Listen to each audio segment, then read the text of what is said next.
Siphinde sinibingelele, sinamukele kwikhasi kaMkhulu Nogada. Namhlanje ngiphethe isolution yomhlaba wonke, isolution yesizwe sonke, isolution yawo wonke umuntu. Siphethe impande ezokwazi ukuthi ilekelele nanoma ubani, noma ngabe uyagula noma ngabe awuguli. Akudingeki ukuthi uze ugule ngaphambi kokuba usebenzise le mpande. Le mpande iwukuphila, inikeza umuntu ukuphila. Namhlanje-ke sizokhuluma ngendaba yokudila nokukhuphula imizwa kumuntu wesilisa nowesifazane, ukukhuphula izinga lamasosha emzimbeni kumuntu, siphinde sizokhuphula amandla kumuntu, siphinde sizoqeda lento yesilwane uma ngabe ulele, because abantu banokucindezeleka uma belele baphinde bayithole bevuka bemanzi. Lokho ngike ngakhuluma ngakho kwividiyo yami eyedlule. Uma ukuthi ufisa ukwazi kabanzi ngendaba yesilwane, landela ividiyo yami engigcine ukuyiphosta ikhuluma ngayo indaba yesilwane. So bakwethu, ngaphandle kokumosha isikhathi, asikhulume odabeni lanamhlanje. Kahle kahle inkinga esizoyisolva la ile nkinga yalabantu abakhala ngokuthi baphelelwa imizwa embedeni, noma mase kumele kwenziwe ucansi banenkinga. Siphinde sikhulume ngabantu abathi isidoda sabo siweak uma sesikhuluma ngabantu besilisa. Siphinde sibuye kubantu besimame. Abantu besimame nabo bakhala ngokungabi mnandi benkonzo noma ngokungafudumali kwenkonzo. Leli khambi lizokusiza ekuthenini ukwazi ukusolva lezo nkinga.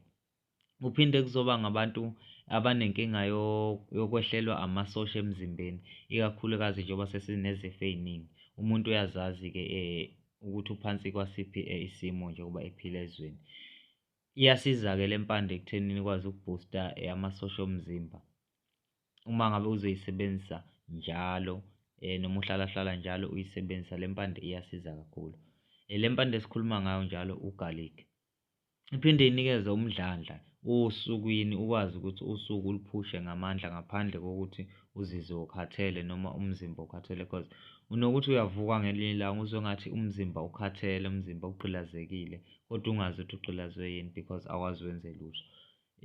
Le mpande-ke iyakusiza ey'ntweni ey'njengalezo. Kuphinde kuzoba nabantu abacindezelekayo uma belele, ikakhulukazi abantu abasuke bezele abantwana abancane.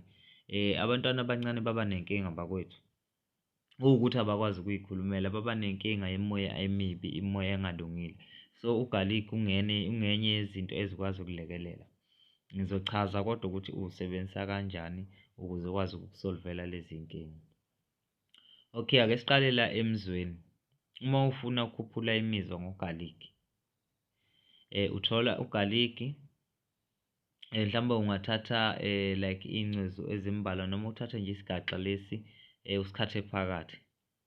Maqede usigqule lesigaxa lesi noma usiqobe, usikrashe kubone ukuthi uyasiqula, uyasiqoba noma uyasigreyitha. Ukuthi-ke ugarlic uwubheke ubuye ube buhlungu la emazipheni lesikhathi uhlangana ney'nzipho zakho kule ndawo le oqala kuyo amazipho. So ube washi ugarlic ubuye ube buhlungu, kodwa akuyona into eyinkinga, kodwa unakho ukuba inkinga kubantu abasuke benama-allergies, ikakhulukazi esikhumbeni.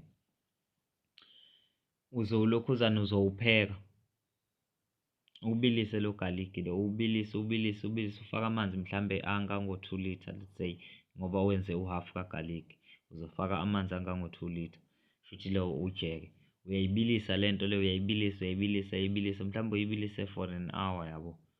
If kuwukuthi awukhoni ukubilisa for an hour, mhlawumbe ngawu-30 minutes, uyibilise lento then uyiyeke iphole, bese uyifaka ku-2 litre wakho uyibeke, noma ungayibeka efrijini, akunankinga. Uma uzoyisebenzisa uyayifudumeza, uyayiphuza, uphuza uhafu wenkomishi. Uma wukuthi unenkinga yephunga likagarlic, ungasebenzisa iy'puni, uphuze iy'puni eziyi-3 ekuseni, emini, ntambama. But if uzoshaya uhafu wenkomishi, isebenzise ntambama before ulala. Uyiphuze lento le. Uma ungayiphuza for 7 days uzowubona umehluko.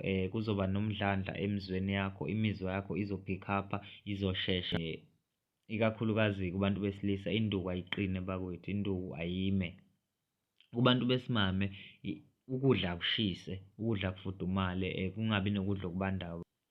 Ngizongenzela isikali sakho samanzi sibe ngango-5 litha. Bese ungifakela usawoti wamahhala. Uzongicaphunela nje like iy'punu eziwu-2 noma eziwu-3, i-tablespoon. Uyifake kuwo lo 5 litha lo. Ebese ungisokhela sona-ke le sitafu for usuku. Bese mase kuhwalele ntambama, uyathatha le sitafu sakho uyogeza. Ungenzele le nto for 3 days. Uyageza, njalo uyageza noma uyifake emanzini akho okugeza, uyageza. If kuwukuthi unenkinga nogaliki, angazi ungenza kanjani ukuqeda iphunga lakho ugaliki, but uzodinga ukuthi ugeze ngayo le sitafu lesi, ugeze ngaso le sitafu lesi, sizokwenza ukuthi isilwane kuwena singasondeli. Anginandaba ukuthi sinesikhathi singakanani leso silwane leso sikuhlupha, kodwa uma uzosebenzisa le recipe engokunikeza yona izokusiza le nto le. Abantu babheke-ke bakwethu, uma wukuthi isikhumba sakho azizwani nezinto ezingathi ziyaluma kancane, wenze isikali sibe weak so that ungayitholi sewuba nenkinga. Cause ezinye zezinto ezinjengogaliki ziyahluphala esikhumbeni ikakhulukazi, kodwa akuyona into eyingozi. Sengenzela lawo bantu abanenkinga yesikhumba cause ekugcineni akufanele ube nenkinga. Le recipe engikunikeza yona into eyokusiza nanoma inini, nanoma ikuphi, because ugaliki akuyona into eyinkinga. Uyatholakala ugaliki ekhishini, uyaba nawo ugaliki uyatholakala ey'tolo, akuyona into ekuthiwa iyinkinga. Le nto le ingakusiza ey'nkingeni ey'ningi onazo, ikakhulukazi ifana nalezi zifo lezi ey'ncane kuthiwa amahlala khona. Lezo zifo lezo angeke zikuhluphe uma wukuthi umuntu osebenzisa ugaliki isikhathi esiningi. Abantu abaningi-ke bayawunqena ugaliki ngesimanga sephunga lawo, kodwa ugaliki uyikhambi elihle kakhulu, ikakhulukazi ekubhusteni isosha lomuntu emzimbeni. Uma usuke ubhuste isosha emzimbeni, usuke usolve zonke iy'nkinga, ikakhulukazi uma kuthintwa esimeni sokuthi umzimba wakho ungabi phansi kwengcindezi. Kancane kancane uyagula, kancane kancane kunezinto ezingasahambi kahle, kunanokungcola ngaphakathi egazini. Ugaliki uyakwazi ukuklina yonke leyo nto leyo, uyikhuculule izinto ezibhlokha imithambo yakho ukuze igazi likwazi ukuflowa kahle. So abantu abangayibambezeli bakwethu, bengaze behambe odokotela bekhipha iy'mali ey'nkulu ngento ey'ncane nje. Fana nomuntu ojwayele ukuqunjelwa isisu, ugaliki uzokusiza uma wukuthi umuntu ojwayele ukuqunjelwa isisu, uzokusiza kakhulu isisu sakho sihlale sihlelekile njalo ngendlela. Njalo uma uqeda ukudla uyazi ukuthi ushaya 3 spoon welokhuzane wegaliki yakho, then uyarelaxa. Inhle kodwa uma ngabe uzoyolala ukuze izokwazi ukuthi ikusebenze kahle the time ulele. Bakwethu abantu bangakhohlwa uku-like noku-subscribe, baphinde bashere ukuze sikhulise leli page, ngoba liyikhasi eliselincane kodwa likhomba ukuthi abantu balithanda kakhulu, balithokozela ulwazi esilidedelayo. Sizocela ukuthi abantu baqhubeke njalo basapothe ikhasi lomkhulu nogada ukuze sikwazi ukukhulisa lesi sizwe.